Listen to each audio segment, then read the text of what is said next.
Aurtengo abenduaren 6an, 10 urte beteko dira sakabanaketa politikaren ondorioz gure herriko bizilaguna zen Karmele Solaguren hil zela.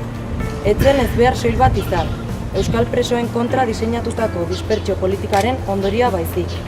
Preso daudenen aurka ez ezik, hauen senideen kontrako zigor zuzena ere izan da, eta egun zoritxarrez bada.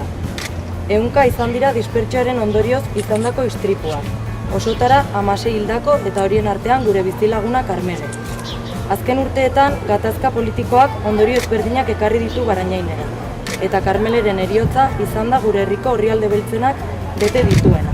Bada garaia herriak Karmeleri gertatutakoa ezagutu eta aitor dezan. Horretarako, Karmele, Ekain eta Jose Luisen bizitzaren parte izan garen barañaindarrok Karmele gogoan ekimena jarri dugu martxan.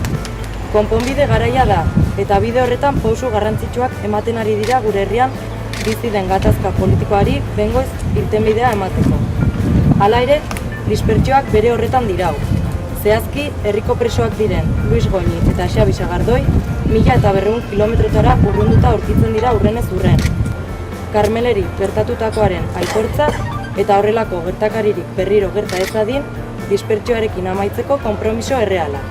Hau da, gertatutakoa aitortu eta konponbidearen aldeko urratsak nahi ditugu.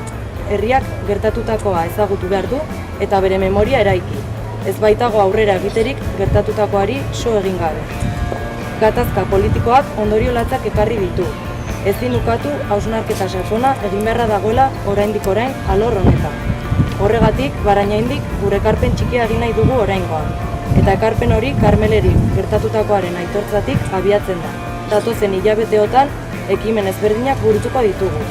Besteak beste, dispertsioaren inguruko mahai ingurua, argazki lehiaketa, herriko musika taldeek osatutako abestia eta urtarrilerako ekitaldi zentrala prestatzen ari gara.